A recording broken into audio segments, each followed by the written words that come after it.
Okay, prop the mic. PTM coming to you fresh on a Monday. We took a little day off yesterday. That was nice. And it's the second to last week of the NBA regular season. So Yeah, people are getting ready for baseball. I even got the Mets hat on, but we still got a lot of basketball to go. So yes, don't sleep on the NBA these 2 weeks. No, this is fun stuff here. Getting watching the playoff picture take shape here. It's but I feel like so much could change, like we were talking about the other day, with all these teams being within like 3-4 games of each other. It's it looks really very different than it looks right now. Okay, so right. we got eight games tonight. I think we're gonna skip at least two of them, just because there weren't great props out. But let's dive into it. We'll mention all eight, and we'll just kind of breeze through the ones we don't have plays for. All right, we got the Bucks at the Pistons. Pistons are plus 17.5 at home. 233 is the total. That's an insane spread for a home team, right? To get 17.5. Yeah, they pretty much have, like, again, nobody playing, so that's why. Yeah. Drew Holiday is out for the Bucks too. That's the other notable. Yes, he is. All right, you actually have some nice matchups against Milwaukee, surprisingly. So I think both Ivy and Hayes are nice matchups here. Nice matchups for primary ball handlers, averaging 32.4 par against Milwaukee since January. So that was a little bit surprising. Mm-hmm. And then some of your bigs like Wiseman and Bagley also have some nice matchups here. The one I ended up liking the most was Killian Hayes, RA, 10.5 RA. It's plus 105. He's done this in his last 5 of 6 on 2 days rest, averaging 12.5 RA. And his last 2 games on 2 days rest at home, he had 15 RA in both of those games. Okay. So Killian, I'm looking at him. Yeah, I mean, last three or 4 games he's hit it, and he is getting like big minutes, 34, 35, 36 minutes. So that should be good. And I think without Holiday in the lineup, that's probably helping. That helps him too. Yeah. Mm-hmm. Okay. Yeah. So I like that. That was all I had on the Detroit side. Do you have anything? No, I'm not touching that. Yeah. All right. The other one, so you have Giannis is in a really nice matchup here. Shot creating bigs against Detroit, averaging 32 points per game since January 1st. So it's pretty awesome. Then if you dig in a little bit more, so his line's 28.5. It may have gone up to 29.5 now. But it was at 28.5 earlier. He's done this in 6 straight games against Detroit, averaging 30.5 points per game. Not only is Drew Holiday out today, but Jay Crowder is back today. And we'd be remiss if we went through a podcast when the Bucks are playing and we didn't talk about Jay Crowder. He's done this in 5 of his last 6 games with Crowder in the lineup, averaging 34 points per game with Crowder in the lineup. He's also done it in 8 of his last 9 on the road when he plays 25 plus minutes. And then if you want to look at what he's done without Drew, his last 3 games that Drew's been out, 30 points, 43 points, and 45 points. Nice. Pretty nice. And just go ahead. No, I was just going to add, I'm always dissecting the game into micro games, but the concern is, does he play 3 quarters or even that? Yeah. His first quarter prop is pretty good too. 7.5 points, minus 117. He's done this in 7 of his last 10 games. One of the games he only played 6 minutes in. So, I wiped that game out. Yeah. Wipe that one out. And versus Detroit, he's done this they've played 3 times this year. He had 4 points in the first matchup back in October. Yeah. And in the last two matchups, he had 15 points and 20 points in the first quarter. 20 points in the first quarter. 15. That's a nice bet today. 15 in November and 20 in January. And then if you go back to last year, they played 4 times. He had 8, crossed it, 12, crossed it, 11, crossed it, and 4. So I think he goes into these games against Detroit probably thinking, hey, I'm not Let's playing just put a full it away. game. Let's just put it away. So I actually think that's a good play too. Yeah, that is nice. He might get the 28.5 in the first quarter. So I think the full game one is good too.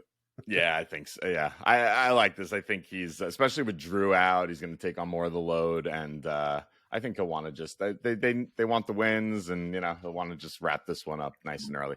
I also just wanted to point out, I don't have a play on Giannis's rebounds, but I just wanted to point out the last 3 games that he played without Drew Holiday: 21, 20, and 22 rebounds. Yeah, pretty good. Yeah, it's pretty good. I think Middleton's a decent play here too. 7 of his last 10 going over 17.5 points without Holiday. No, that's all I got. Yeah, without Holiday. I would also and with Giannis. Yeah, with Giannis. Yeah. I'd also look at. I think Portis also gets some extra run here. So I look at his line's not out yet, but I like to look at his splits without Drew, with Crowder, and also with Crowder, see what happens there. So, but he's in a nice spot here. So, all right, cool. Moving on, we got the Mavs at the Pacers. Pacers are getting 1 point at home. Totals 233. We didn't have any plays for this game. Luka's out because he can't keep his mouth shut. No, it got rescinded. He is playing. Oh, it did? Yeah, they took it away. Yeah. That must have happened in the last hour because it did. Yeah, because I can't imagine the Pacers are getting 1 point if he's playing. So okay, yeah.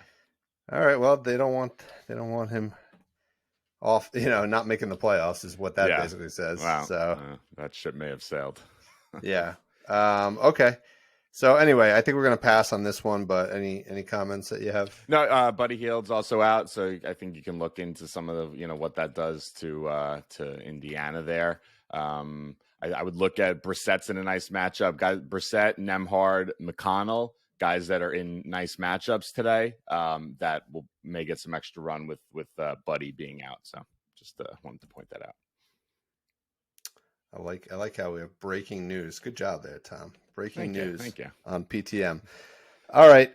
Next we got the Rockets coming to the Garden, playing the Knicks. Knicks are minus 13.5 at home. Total is 230. Yes, sir. So what do I have here? Let's start on the Houston side.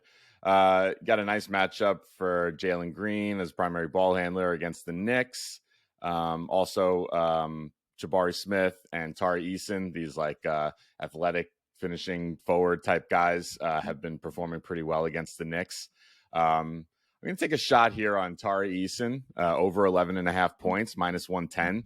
He's done in 4 of his last 5 on a back-to-back. Remember, his line's 11.5. Here's his last 5 games on a back-to-back: 21, 17, 10. That was the only miss. 18 and 18. So just crushing his scoring output on back-to-backs. So in a nice matchup. Let's take a flyer on Mr. Eason. Yeah, I think I was looking at him too, because if you look at his last 4 games, on the season he's averaging 21.1 minutes, but in his last 4 games he's averaging 31, 27, 29, and 30. So they do realize the value of having him in the lineup from a defensive standpoint, I think. And he's also pretty good on the offensive side too. So his points are good. I also liked his rebounds, over 6.5 in those 4 games where he's played those bigger minutes.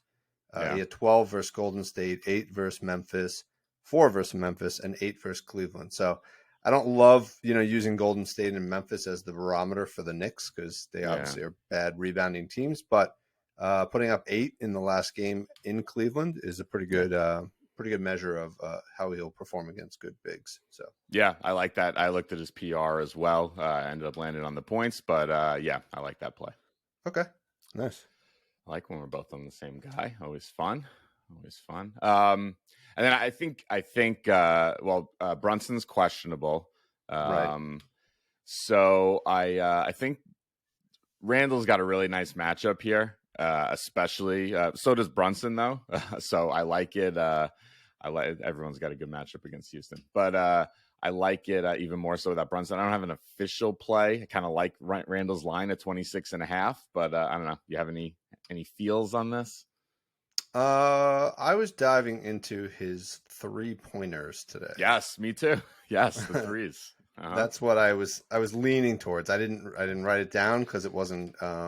It's like minus 180 for 2.5 threes though, so it's yeah. Yeah, maybe that's why I passed. I don't Probably. remember why I moved on. But yeah, at home he shoots the lights out, right? Like in his last 8 games, he's 5 out of 8 hitting 3 threes, and he finished his last game in the Garden against Minnesota at 8. That was threes. that monster game. Yeah, that was that 57-point game. Yeah, and they're coming off of a long 3 days rest road stretch too, aren't they? Oh, not that long. They played 2 games. They played Miami and then Orlando. So about a week. Yeah, just a little Florida vacation. Yeah. Also, Grimes has been hot, and he's in a very nice matchup here. So I would definitely look at Grimes. I think if Tom, you're on Grimes, that's an auto play. I think every single time you've ever called him out, I know he puts up like 20-point games. So I'm definitely diving into Grimes after this and looking him up. No lines yet. Oh, no lines. Okay. Well, whatever it is, even if he's playing big minutes and he's been hot and he gets a plus matchup here. So yeah, and Brunson might be out. So I think they're all good reasons. Yep. Okay. Good to move on. Yep, let's do it. Suns at the Jazz. Jazz are getting 6.5 at home. Totals 234. What do you like here? All right. Let's start with I didn't find anything I liked on the Utah side. You got Markkanen might be back this game, so some question marks there. One guy I definitely want to look at.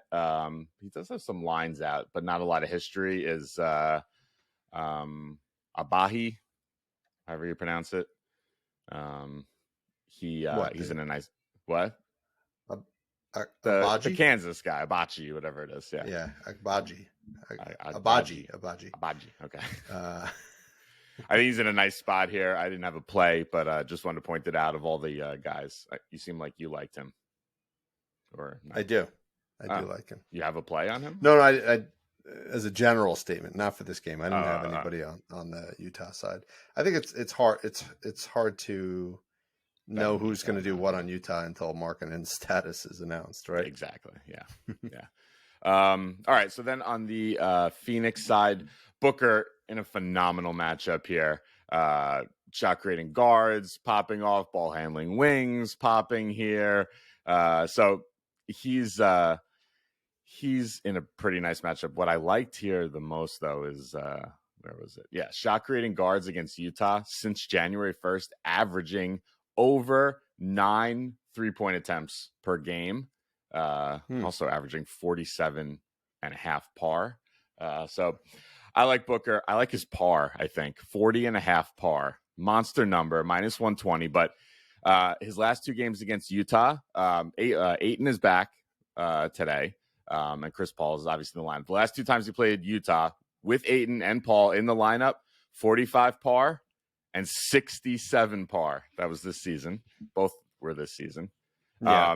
He's done it in his last 3 or 4 on the road with Ayton and Chris Paul, averaging 46 par. And his last 6 of 7 on the road overall, just within his last 7 road games, 6 of them he's cleared, averaging 46.1. I was also on Booker. I started with his points, 30.5 points, which he's done in 6 of his last 10, 4 of his last 6 versus Utah. But then I dug in a little deeper and I said, you know what? Actually, his PR, it looks better, over 35.5. Also 6 of his last 10 overall. But against Utah, historically, he's 6 for his last 6. So Mm. we're not that far off. No. I was one step away from getting to par. So maybe I think I did convince this. I had the same process as well. It was points. Then I saw the rebounds, and then you like his assists also. Like everything kind of all three kind of layered together to seem like the right play. So yeah, I mean he might be able to cross 90% of that par number just with points alone. Scoring, tonight, yeah, for sure. Yeah. Okay. All right, cool. I like that. Anybody else on the Sun side? No, that's it. I don't really have a strong feeling about this, but I'm just calling out a trend. Okogie, over 1.5 assists. Okay. Interesting. You don't think of him as an assist guy, but he's minus 148, so it's a little juicy. But he has done this in 8 of his last 10, which kind of lines up with right around when Booker came back. So kind of makes sense. Obviously, his playing time is down a bit, but it does seem like he's getting enough run and has enough offensive weapons around him that he's getting some assists. So just another one to look at for tonight. All right. Sounds good. All right, next one, we got the Sixers at the Nuggets. Nuggets are minus 5.5 at home. Total is 228.5.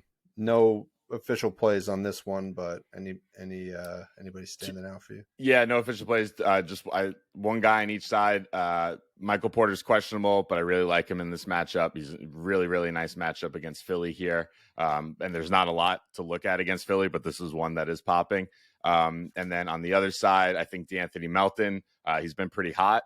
He's also in a nice matchup, especially look at threes, but threes and scoring would be the two places to look. But those are the two guys I'd look at from this game. Yeah. And these teams just play? Oh, no, not that recently. No. Yeah, they played back in they played back in January, and Porter had 20 points. Yeah. He'd had like 40 something points. So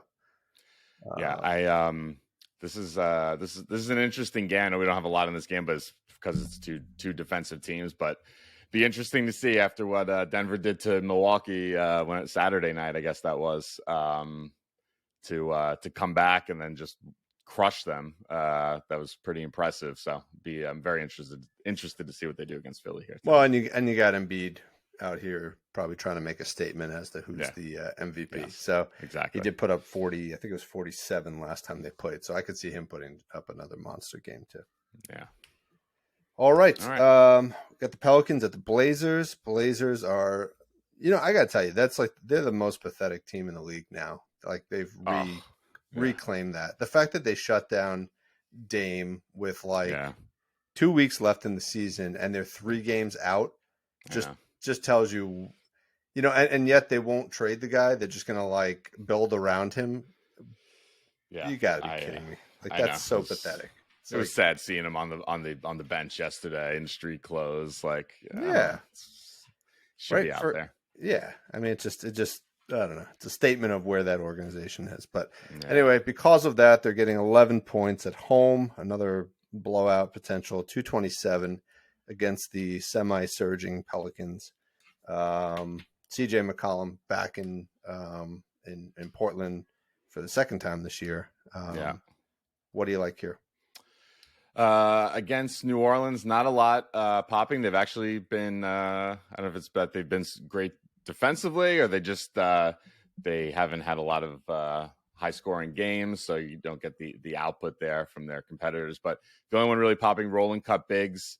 So this one could be interesting because you got Eubanks is one. I would look at him. I think Nurk is probably still out. And also probably just not going to get that much run. But I would look at Trendon Watford. He started, I think it was yesterday, once they made this change. So they're averaging 24.2 par rolling cut bigs against New Orleans since January 1st. So he's in a really nice matchup. You're not going to have any sort of last 8 of 10 because he just started to get some playing time, but guy in a really nice spot who the books may have not obviously caught up to yet, because he just started getting some playing time very recently. Okay. He's the new Lindy Waters. There we go. I was thinking about, something we should do next year. We should, at the start of the season, we should basically have a plan to play a prop on every single player. That's a good idea. That would be fun, right? That would be. It'll be real challenging in these last 2 weeks of the year trying to find like a prop for some of these rando player guys. Prop bingo. Player prop bingo. full board. We're playing the full board. Yeah, I like it. All right, so something for next year. Okay. Anybody else on the nobody else, right? On the Blazers side, you got some on the Blazers side. No. I got some of the Pelicans here. So ball handling wings in a nice matchup, averaging 27 par against Portland since January 1st. So I like Ingram here. He had 40 points against Portland on March 1st, not that long ago. His line's 26.5. He's done it in his last 4 of 5 overall. Averaging 30.2, and the one miss in his last 5, he had 26. Just got hooked there.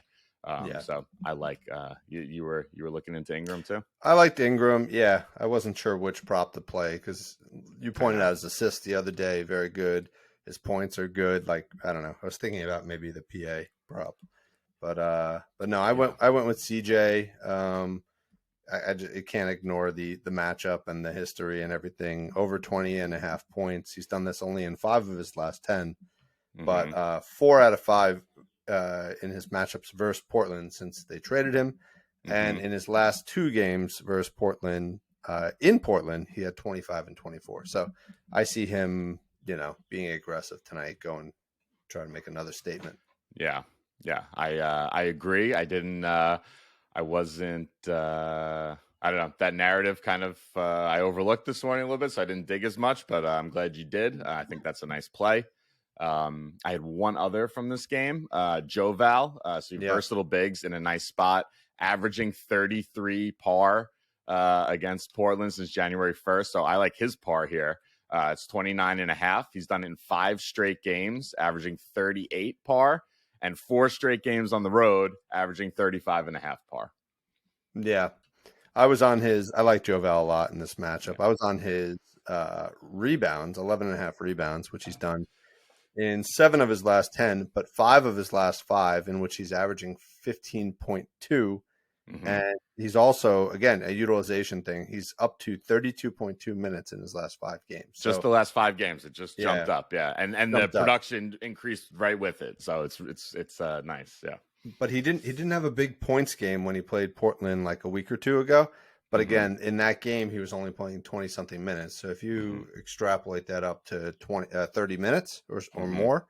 I think any of those are good points, rebounds, whatever. So par is probably a good play here. A week ago, Portland also had their real players out there, and now they're putting out a G League lineup. So yes, no more Dame. Dame, we're gonna have to. You're going off camera, and we're swapping you with a player who actually plays. There we go. This year, that's Kawhi. All right. I like it. All right. Good here. We got the T-Wolves at the Kings next. Kings are -4. Totals 238.5. No plays here because there's really no props out for the T-Wolves because they just played last night, right? Yep. I have to imagine they'll probably sit Cat. But anyway, they look pretty good last night, right? Yeah. Like for a team who hasn't really played together, I think they I was a little annoyed. I was ready to fire away like a pick right before the game, which was Conley threes. Okay. And I watched the beginning of the game. He nailed it was 1.5 threes, and he nailed 2 threes in the first 4 minutes of the game. So I think he finished with 4. So, but anyways, what do you like in terms of matchups in this one? Matchups. So I was nothing on Minnesota yet because the lines aren't out, but you have a lot of nice. Everyone's got nice matchups against Sacramento. Edwards in a really nice matchup here. Gobert's in a nice matchup. Even Cat as well. So yeah, I would look at all of them, especially look at they're on a back-to-back, obviously. So look at what these guys have done on a back-to-back once these lines come out because they're all in tremendous spots today. Even guys like Jaden McDaniels, Kyle Anderson, I would look at them. If Cat does sit, they'll probably, get be kind of back in the rotation a bit more. Yeah. So all nice plays there. On the Sacramento side, the best guys I think to target from Sacramento against Minnesota would be Sabonis, Huerter, and Monk. I ended up picking Sabonis here. I like his points, 19.5 points, minus 115. He's done in his last 3 or 4 against Minnesota, averaging 21.5. And he's done in his last 6 of 10 at home, averaging 21.2. But I think he's really playing the matchup here and the recent history against Minnesota. But I think you can also look at his combo props, PA, PR, even par, all good plays for Sabonis today. Yeah, he's always you can't ignore his assists and rebounds. So Yep. All right. Last game, which actually I thought was the best game in terms of props and just options. Yes. Bulls at the Clippers. Clippers are minus 4.5. Totals 220.5. So not a particularly high scoring game, but definitely some opportunities here. Before we dive into this one, I do have to say I love Pat Bev doing the "you're too small" signal to LeBron yesterday. LeBron looks so defeated. Never see LeBron look like that. Whatever one picture I saw was like LeBron like looking all like downtrodden and whatever. But yeah. Love Pat Bev. He just I love the guy who like he thinks he's bigger than LeBron. He really does. Like in his mind, he's like bigger and better and more accomplished than LeBron, which is just amazing. He's a little delusional, but I love the confidence. So go Pat Bev. Yep. All right. And I do have a play on him, so we'll get back to him in a second. All right. They got a bunch of plays from this game too. They all they were speaking to me here. So against Chicago here on the LA side, Rolling Cup bigs look like a really nice play. So that's your boy Plumlee. Were you on Plumlee? Okay. No, I'm done with him. Yeah, I shut him down. Oh yeah, in my mind for the season. He doesn't play enough minutes. That's the problem, right? I guess so. Yeah. But you look at he's dominated Chicago this season. 3 games against Chicago, he's averaging 16 points, 12 rebounds, and 4 assists per game in 3 games against Chicago this season. But was he on which team? No, he was on the Hornets then. But right. I mean, he was great. Yeah, you're right. I mean, look at this. I know, it's crazy. Yeah, no, I feel bad for that guy. Like, yeah, he's now at least on a contending team, but he was like, looking like a potential all-star on that team. And now he's like, what is he playing? Last couple games he's played, 18 to 20 minutes. So if you catch him on a 20-minute game, you're golden. If you catch him on a 16, 18-minute game, you're done. So that's it. I need an extra layer of insight into how many minutes he's going to get in order to. Yeah, I hear you. I just those trends against Chicago, like he's got Vucevic's number, I think. So I like that for that reason. So I definitely look at all those 7.5 points, 6.5 rebounds, 1.5 assists. I think they're all nice plays here. The other, shooting forwards in a really nice matchup. So that's Marcus Morris and Nick Batum, averaging 21 par and 6.5 3-point attempts per game against Chicago. So I like Batum, 11.5 par plus 100. He's done this in his last 7 of 9 games without Paul George, averaging 12.6. He's done in his last 6 of 7 without Paul George at home, averaging 13.3. And his last 3 games against Chicago, 12, 24, and 14. Yeah, buddy. That's a good one. Okay. And I like his threes too. For him to have 2 threes, this one's minus 110 in last 3 without PG, 13, 4, 4, and 3. And his last 2 against Chicago, 2 and 4. Nice. Yeah, sneaky, right? Sorry, I was a little distracted. I was looking up where Mason Plumlee was from. I was still on that. I recalled him being from Indiana. He's from Fort Wayne, Indiana, which is only 163 miles from Chicago. Yeah. So he might have grown up a Chicago Bulls fan and might just have, that I think on from his Fort mind. Wayne, you're a Pacers fan. I don't know. Not in the 90s. Maybe. Reggie Miller. Okay. Anybody else? I know he didn't come through for us on Saturday, but Terrence Mann is in another really nice spot here. Not even forget the stuff without Paul George. Just multiple really nice matchups for him here. So I definitely look at Mann again, even though he burned us the other day. Okay. All right. I promised you a Pat Bev play. Here it is. I actually got two of them. Pat Bev over 2.5 assists going up against his old team. Okay. Right. Yeah. Minus 155, 6 of 8 against the Clippers. Mm-hmm. 9 of 10 with Caruso, 8 of 10 overall. Okay. Other one is Pat Bev, 1 steal, minus 165. Last 3 games, 6 straight games against the Clippers with the steal and 5 of 7 overall. So I think there's something about Pat Bev going up against his old team.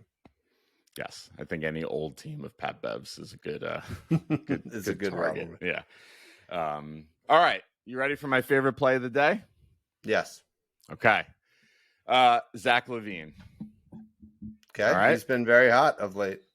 All right. Not only has he been hot, he's in a phenomenal matchup. But do you know where Zach LaVine went to college? He went to college at UCLA. We went over that. Yes. He did. So I did a little digging, and I wanted to see. He did not grow up in LA. He grew up in Seattle, but he grew up a Lakers fan, and he grew up a UCLA fan through his father, ended up playing at UCLA. So he's got a lot of love for LA. So I wanted to see what he's done when he plays in LA against either the Clippers or the Lakers over the last couple of years, right? He's averaging since 2018-19 season, okay?